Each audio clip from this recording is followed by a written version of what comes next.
বোমা শেজাদ কোথায় গেল? ও তোমার শাস্ত্রমন্ত্রী পেছনে লেগেছে মা।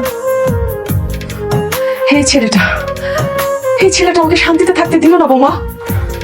ভয় পাবেন না মা, সিংহ যেমন শিকার না করে ঘরে বসে থাকতে পারে না, তেমনি আমাদের সেই জাদু অন্যায় দিকে চুপচাপ ঘরে বসে থাকতে পারে না।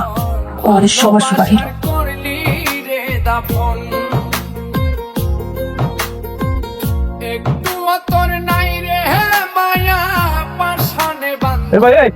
তুমি কোন রাস্তা থেকে কোন রাস্তা চলে যেতে চাই ভাই? বললাম না আপনার হসপিটালে যাচ্ছি। আরে ভাই তুমি তো সব গ্রামের ভিতরে ঢুকছো, তোমার মতলব নাকি? আরে আমি মন্ত্রী সাহেবের ফ্যান। আপনি দেখছি মন্ত্রী সাহেবের মুখের উপরে কথা বলছেন। এত বেশি বকবক করতেছো কেন? কত বলছো ফ্যান ওর হসপিটালে নিয়ে যেতেছে।